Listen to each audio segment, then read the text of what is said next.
Arizona is a land of beauty and contrast, from the stunning red rock formations of Sedona to the towering saguaro cacti of the Sonoran Desert. The state boasts some of the most awe-inspiring natural wonders in the world, including the breathtaking Grand Canyon, Havasu Falls, and Antelope Canyon.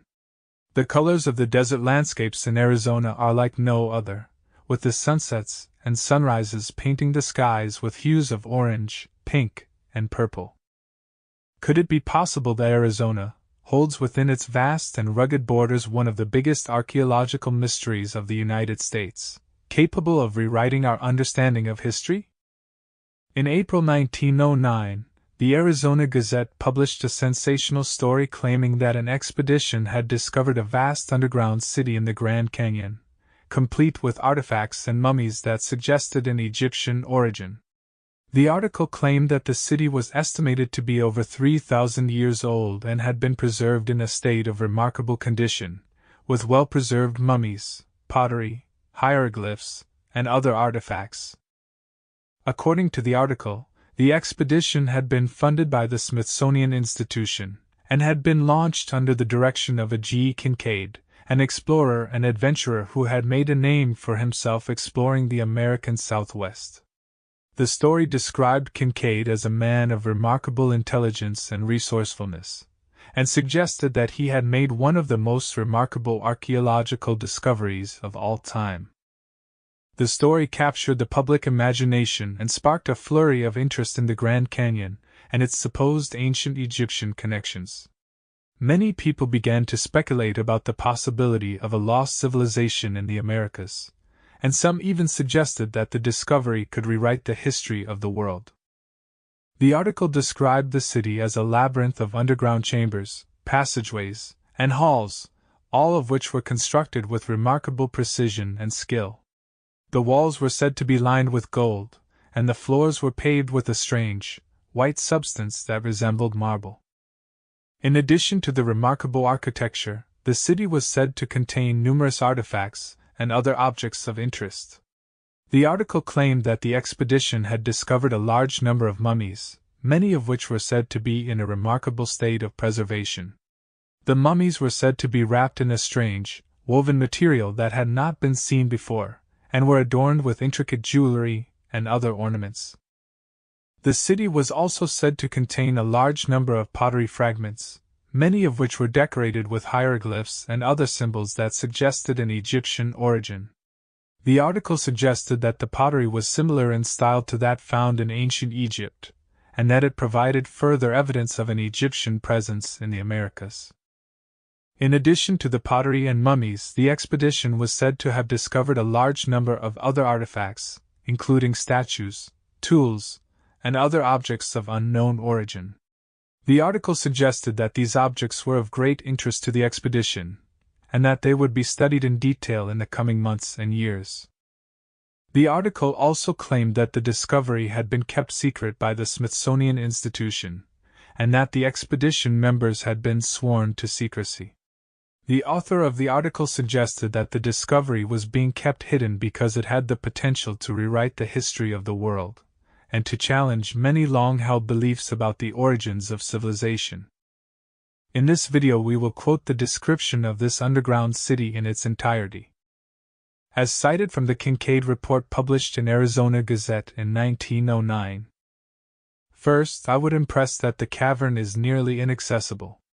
The entrance is 1,486 feet down the sheer canyon wall. It is located on government land and no visitor will be allowed there under penalty of trespass. The story of how I found the cavern has been related before, but in a short, I was journeying down the Colorado River in a boat, alone, looking for minerals. Some 42 miles up the river from the El Tovar Crystal Canyon, I saw on the east wall stains in the sedimentary formation about 2,000 feet above the riverbed.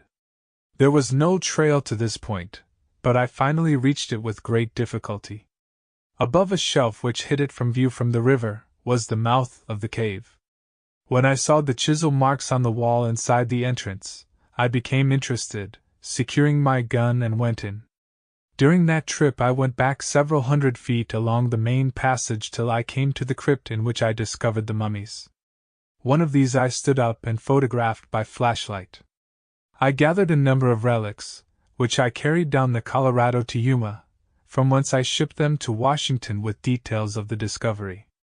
Following this, the more detailed explorations were undertaken. The main passageway is about 12 feet wide, narrowing to 9 feet toward the farther end. About 57 feet from the entrance, the first side passages branch off to the right and left, along which, on both sides, are a number of rooms about the size of ordinary living rooms of today, though some are 30 by 40 feet square. These are entered by oval-shaped doors and are ventilated by round air spaces through the walls into the passages. The walls are about 3 feet 6 inches in thickness. The passages are chiseled or hewn as straight as could be laid out by an engineer.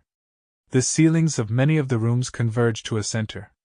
The side passages near the entrance run at a sharp angle from the main hall, but toward the rear they gradually reach a right angle and direction. Over 100 feet from the entrance is the cross hall, several hundred feet long, in which are found the idol, or image, of the people's god, sitting cross-legged, with a lotus flower or lily in each hand. The cast of the face is oriental. The idol almost resembles Buddha, though the scientists are not certain as to what religious worship it represents. Taking into consideration everything found thus far, it is possible that this worship most resembles the ancient people of Tibet.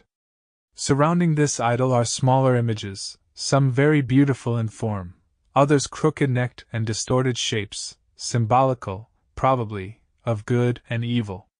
There are 2 large cactus with protruding arms, one on each side of the base on which the god squats.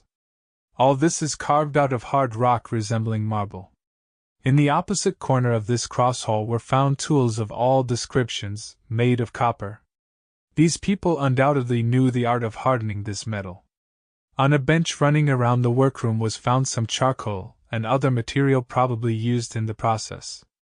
There is also slag and stuff similar to mat, showing that these ancients smelted ores, but so far no trace of where or how this was done has been discovered, nor the origin of the ore. Among the other finds are vases or urns and cups of copper and gold, made very artistic in design. The pottery work includes enameled ware and glazed vessels. Another passageway leads to granaries such as are found in the Oriental temples. They contain seeds of various kinds. One very large storehouse has not yet been entered, as it is 12 feet high and can be reached only from above. 2 copper hooks extend on the edge, which indicates that some sort of ladder was attached. These granaries are rounded, as the materials of which they are constructed, I think, is of very hard cement. A gray metal is also found in this cavern, which puzzles us very much, for its identity has not been established. It resembles platinum. Strewn abundantly over the floor everywhere are what people call cat's eyes, a yellow stone of no great value. Each one is engraved with the head of the exotic type. On all the urns, or walls over doorways, and tablets of stone which were found, are the mysterious hieroglyphics, the key to which the Smithsonian Institute hopes yet to discover. The engraving on the tables probably has something to do with the religion of the people. Similar hieroglyphics have been found in southern Arizona. Among the pictorial writings, only 2 animals are found. One is of prehistoric type. The tomb or crypt in which the mummies were found is one of the largest of the chambers, the walls slanting back at an angle of about 35 degrees. On these are mummies, each one occupying a separate hewn shelf. At the head of each is a small bench, on which is found copper cups and pieces of broken swords. Some of the mummies are covered with clay, and all are wrapped in a bark fabric. The urns or cups on the lower tiers are crude, while as the higher shelves are reached, the urns are finer in design, showing a later stage of civilization. It is worthy of note that all the mummies examined so far have proved to be male, no children or females being buried here. This leads to the belief that this exterior section was the warriors' barracks. Among the discoveries, no bones of animals have been found, no skins, no clothing, no bedding. Many of the rooms are bare but for water vessels. One room, about 40 by 700 feet, was probably the main dining hall, for cooking utensils are found here. What these people lived on is a problem to determine, though it is presumed that they came south in the winter and farmed in the valleys, going back north in the summer. In my opinion, upwards of 5,000 people could have lived in the caverns comfortably. One thing I have not spoken of may be of interest. There is one chamber of the passageway which is not ventilated, and when we approached it a deadly, snaky smell struck us. Our light would not penetrate the gloom, and until stronger light sources are available we will not know what the chamber contains. Some say snakes, but others reject this idea and think it may contain a deadly gas or chemicals used by the ancients. No sounds are heard, but it smells snaky just the same. The whole underground complex emanates creepy atmosphere. The gloom is like a weight on one's shoulders, and our flashlights and candles only make the darkness blacker. Imagination can revel in conjectures and ungodly daydreams back through the ages that have elapsed till the mind reels dizzily in space. In connection with this story, it is notable that among the Hopi Indians the tradition is told that their ancestors once lived in an underworld in the Grand Canyon till conflict arose between the good and the bad, the people of one heart and the people of two hearts. Macheto, who was their chief, counseled them to leave the underworld, but there was no way out.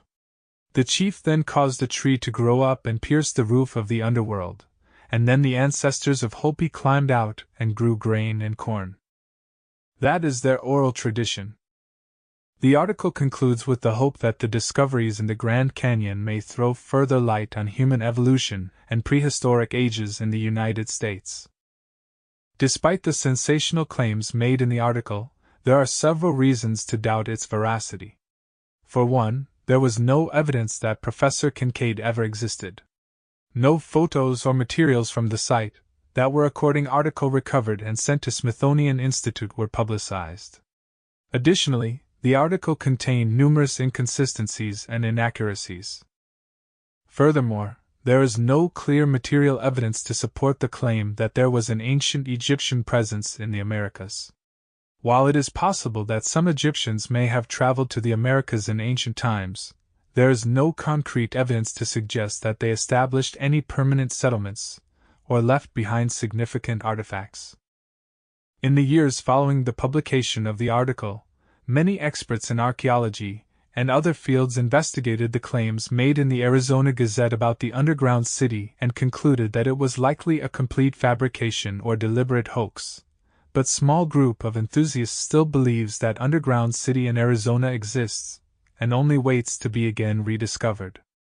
The rugged terrain of Arizona is known for its impressive cave systems. Arizona's cave systems are a rich source of archaeological treasures. Interesting archaeological finds from prehistoric times are certainly possible, but most likely as the remains of Native American cultures from the past. Hey everyone! I'd love to hear your thoughts on the topic I discussed in this video. Do you agree or disagree with the view that there exists lost underground city in Arizona? Are there any other perspectives or ideas you'd like to share? Please leave your comments below and let's start a conversation.